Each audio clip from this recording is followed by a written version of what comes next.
وہ چیز جو مسافر کو سفر سے روکے وہ چیز ہے.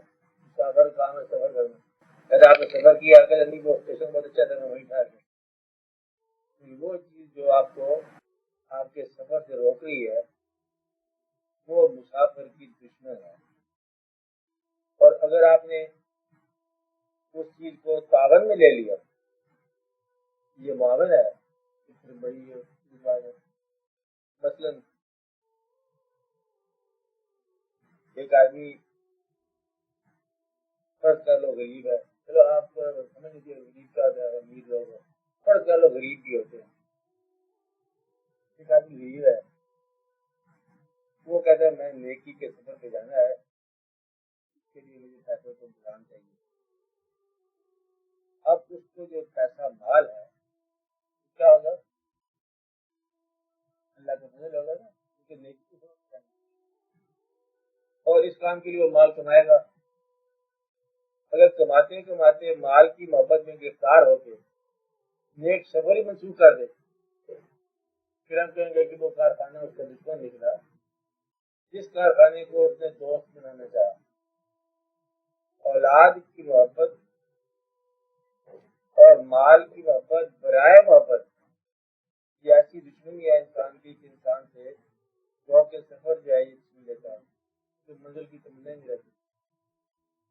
اگر انسان اولاد سے محبت کرے اللہ کے حکم کے مطابق, مال سے محبت کرے یا مال کو چاہے یا سفر کرے اللہ کے حکم کے مطابق, تو پھر یہ چیز جو ہے نا یہ رحمت ہے. ورنہ عام طور پر یہ دیکھا گیا ہے کہ بہت سارے لوگ اب یہ فکر سننے والا ہے بہت سارے اگر کبھی ان میں گرفت آئی تو اولاد کی وجہ سے ایسے بے شمار لوگ ہیں جنہوں نے اولاد کی محبت میں ایمان کو آگے پیچھے کر دیا. جنرلی یہ نہیں کہ مجبور کی اولاد نے, بس وہ اولاد کی محبت میں بھول گئے کہ راستے میں خیر کیا تھا اور خون کیا تھا.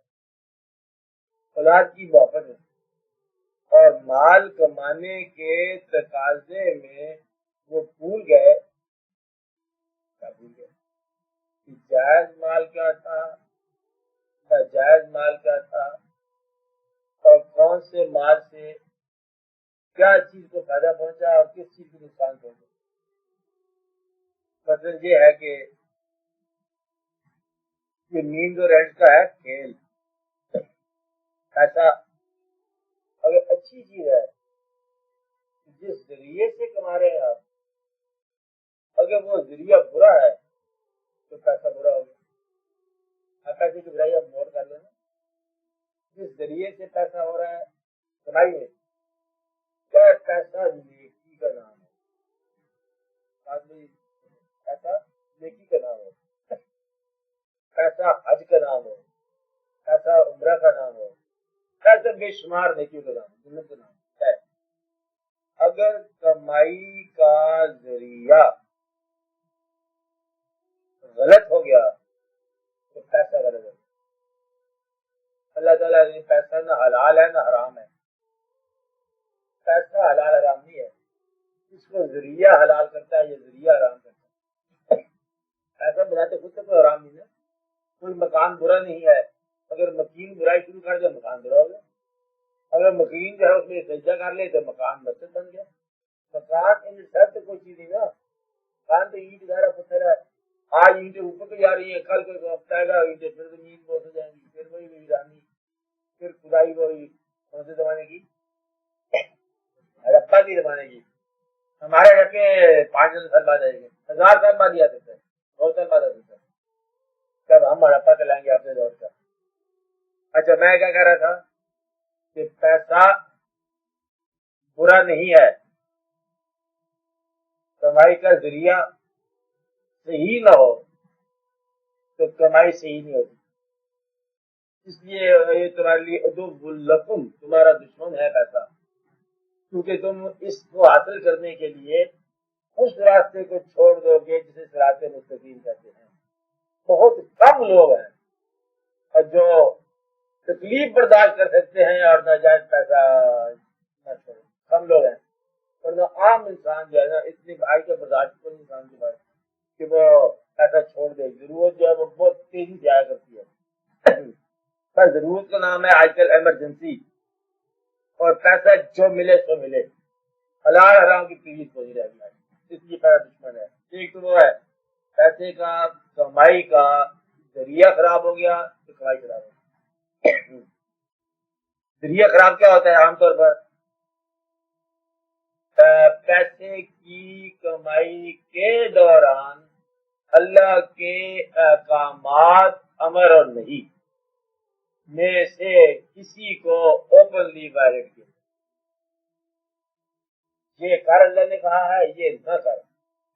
دل کا حدود اللہ فلا تقربوا, یہ اللہ کے حدود مقرر ہیں, ان کے قریب نہ جانا, یعنی کہ حدود نہ پھلانگے انسان. اگر حدود پھلانگتا ہے تو کمائی کچھ بھی ہے جائز. اگر اس کمائی کے عمل کے دوران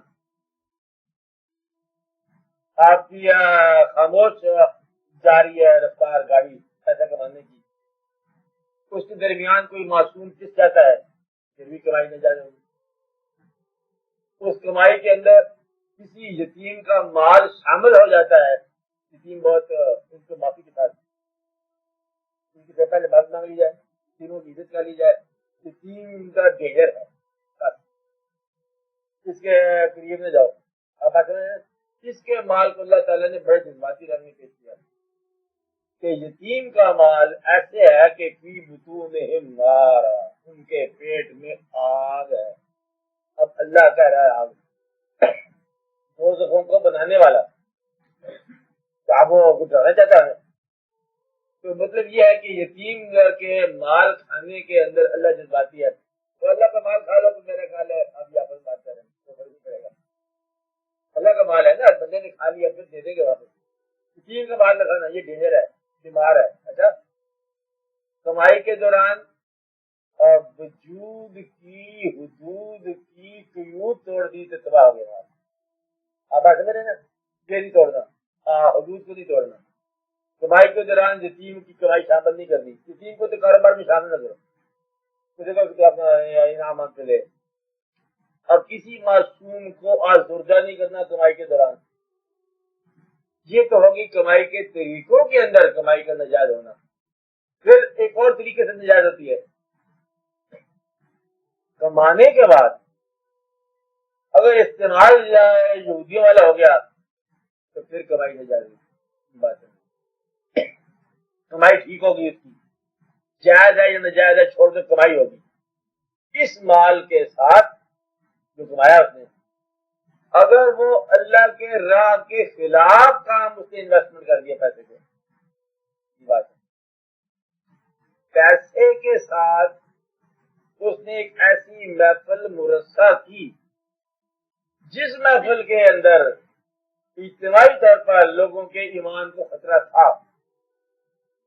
وہ پیسہ جو اس نے لگایا اس محفل کو بپا کرنے میں, جس میں لوگوں کے ایمان کو زنگ لگنے کا اندیشہ تھا, وہ پیسہ اس کا دشمن نکلا ہے.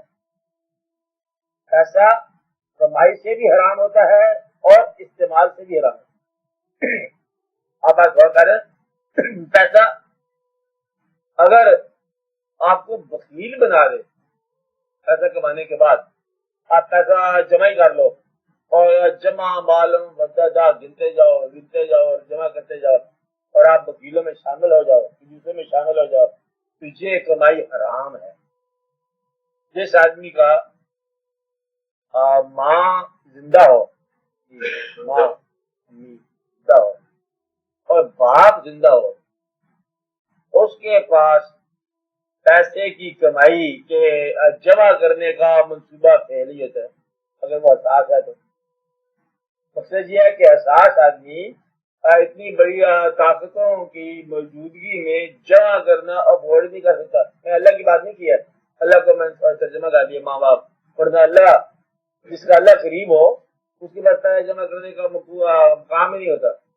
2.5% زکوٰۃ جو ہے وہ لوگ رکھ سکتے ہیں جو کوئی حساب کتاب سے چلتے ہیں, ورنہ اللہ کو ماننے والے تو اتنا مقام ہی دیتے کہ رکھنے کی ضرورت نہیں ہے. صبح کو دیکھا جائے صبح کے ساتھ ایسے لوگ ہیں جس کا بینک موجود ہو، اس کے بعد پیسے جمع کرنے کا کوئی مقام نہیں ہے. جمع کرنے والا اگر ان حساس رشتوں کو ترک کرنے کے بعد جمع کر رہا ہے تو جمع کی ہوئی کمائی حرام ہوگی. حساس رشتے آپ یاد کر لو. حساس رشتے وہ ہیں، ایک تو آپ جانتے ہو کون سے ہیں، ایک وہ ہیں جو توقع رکھتے ہیں آپ سے. اب اس بات خطرہ ہے، یہ یاد رکھ لینا کہ ہم اس کو نہیں مانتے کہ وہ میرا حساس رشتہ کا نہیں ہے، لیکن اس کی توقع ہے آپ کے ساتھ. توقعات کے بارے میں باطن کے جاننے والے لوگوں سے بات پرس ہوگی،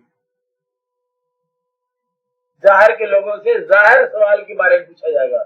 باطن کے لوگوں سے تم نے دیکھا کہ یہ جو چیز ہے یہ توقع کر رہی تھی کہ تم نے ایسا واقعہ کرنا تھا اور تم اس گلی سے گزرے تھے تو تم نے وہاں پر پودے کو پانی دینا تھا، تم نے پانی نہیں دیا، تیرے پانی کی ٹیوب ویل کی کمائی حرام ہوگی.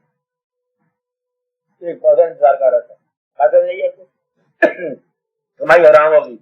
تو گویا کہ کمائی مجموعی طور پر اگر ساتھ دے رہی ہے اللہ کا تو کمائی حلال ہے، چاہے اب یہ بات میں سے باہر نہیں ہوتی، چاہے اس کا ذریعہ حرام تھا. آپ بات سمجھے کہ نہ سمجھے، دوبارہ سمجھنا چاہتے ہیں. ایک آدمی کی کمائی ہی رشوت کی ہے، اس نے 10 لاکھ روپیہ رشوت کا کمایا، اسے راستے میں سمجھ آ گئی کہ رشوت کی کمائی ہے، کہتے بڑا فرق ہو گیا، اچھی بات نہیں ہے، میرا حق بنتا تھا اس میں سے 10 روپئے اپنے جائز، باقی کمائی کہتے باقی کمائی اللہ کی راہ میں یا غریب کی راہ میں تقسیم کر کے اب 10 روپئے لے کے نجات پا جائے، حلال ہو. یعنی کہ جو چیز یہاں سے لیا ہے اسی بازار میں پھینکی، اپنی جان بچا لی. مطلب یہ کمائی ذریعے سے بھی حرام ہوتی ہے اور استعمال سے بھی حرام ہوتی ہے. سب سے بڑا حرام کا آپ کس کو کرتا ہے کمائی کو؟ کسی کا دل آزردہ کرنا.